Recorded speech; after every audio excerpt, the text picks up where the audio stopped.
Hi, hello po sa inyong lahat. Isang pagpalang araw ho ng linggo. Bukas ho ang araw ho ng halalan. Ihabol lang ho natin itong mainit hong labanan sa 2nd District ho ng Batangas. Ang labanan ho ni Congresswoman Jinky Beatrix Luistro at ang dati hong congressman ng 2nd District ng Batangas na si Raneo Abu. So ito hong labanang ito sa lahat ng lugar po sa o distrito sa Batangas ay ito ho ang isa sa pinakamatindihong maglalabanan bukas ho, araw ng Lunes, May 12, 2025.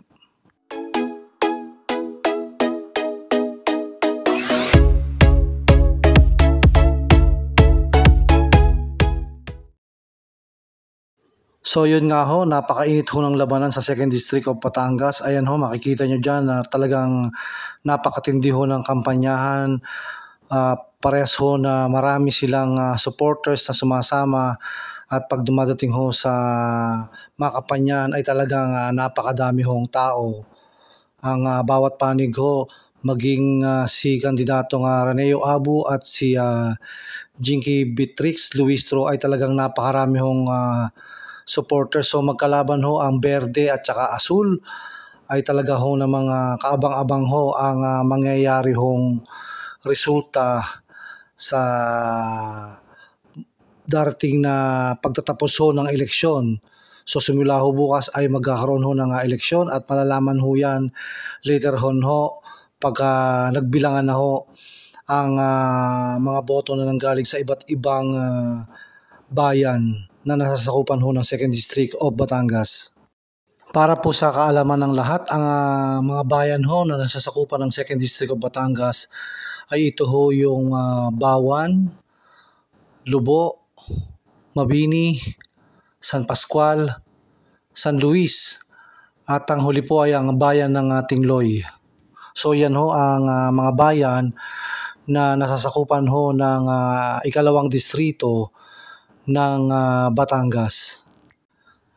At isa ho sa nakakagulat na pangyayari ho dito sa labanan ho ni dating Congressman Rani Abu at Jinky Beatrix ay bigla hong sumulpot sa campaign ads sa social media ho itong si Vice President of the Philippines, Sara Duterte. So kanya pong ini-endorso sa mga residente ho ng 2nd District of Batangas na iboto ho itong si dating Congressman Rani Abu. So napakalaking supporters po ang biglang sumuporta dito ho kay Rani Abu. At talaga naman ho napakatindi ho ng campaign ads na nakita natin sa social media. Ito nga pag-endorso nga ho ni Vice President Sara Duterte dito po sa kandidato na si Raneo Abu.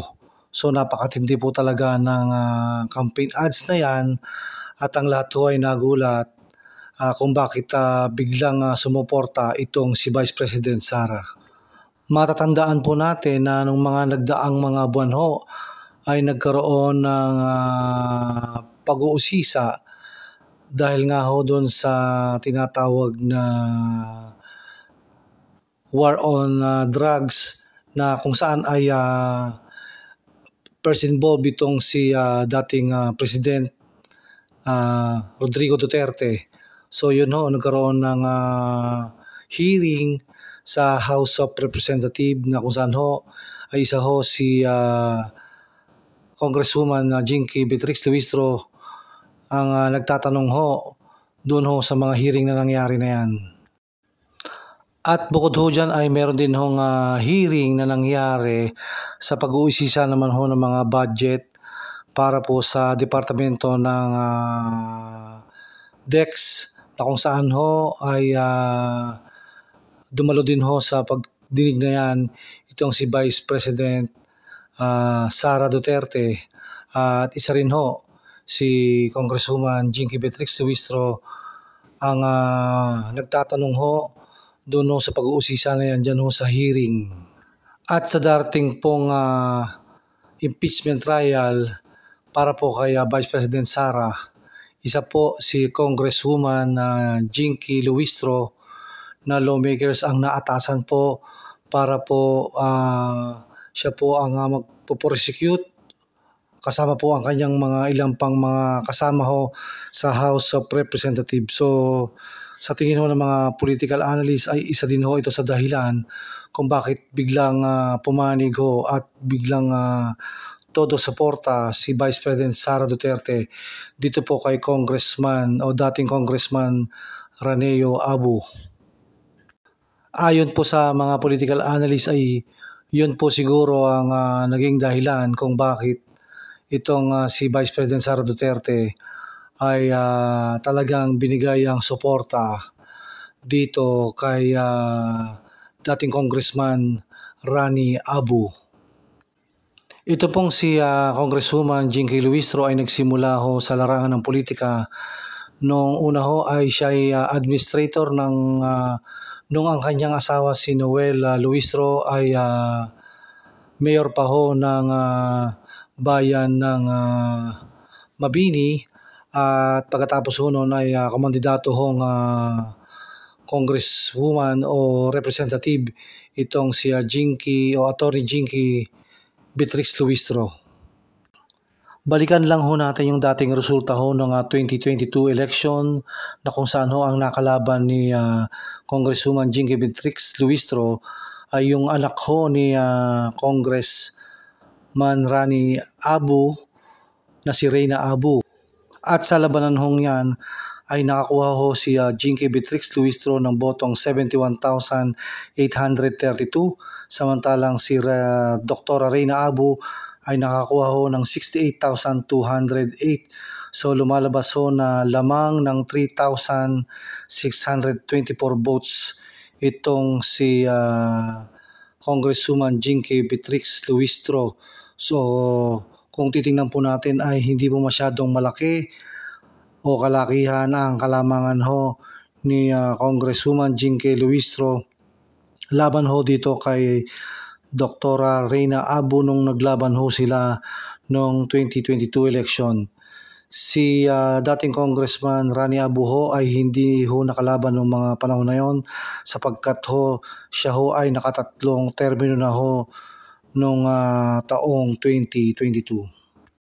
Sa nakita ko hong resulta, ang pinakamarami hong boto ni Dr. Reyna Abu at malaki ho ang kalamangan kay Congresswoman Jinky Beatrix Luistro ay doon po sa baluarte nila sa Bawan sapagkat yun hong Bawan ay baluarte ho ng mga Abu at may mga kamag-anak ho sila na mga Dolor.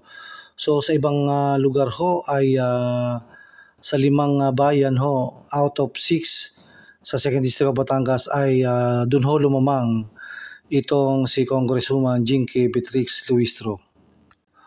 So yan po ang maglalaban po ng matindi bukas May 12, 2025 sa election ho.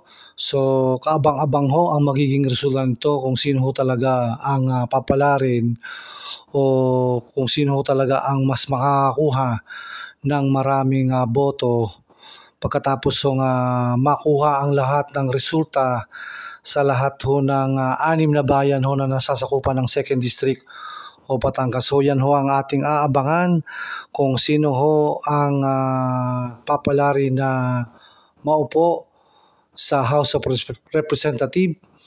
Kung ito bang si Jinky Beatrix Luistro ay mananatili sa kanyang upuan upang maging representative muli o kaya naman ay mapalitan na siya ng dating nakaupong congressman na si Raneo Abu na ngayon ay sinusuportahan ni Vice President Sara Duterte at ang huling update natin ay itong si Raneo Abu ay sinuportahan ng Iglesia ni Cristo dyan sa 2nd District of Batangas.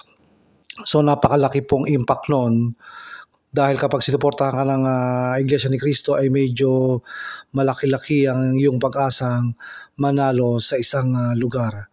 So hanggang dito na lang po ang ating vlog. Maraming salamat po sa panonood.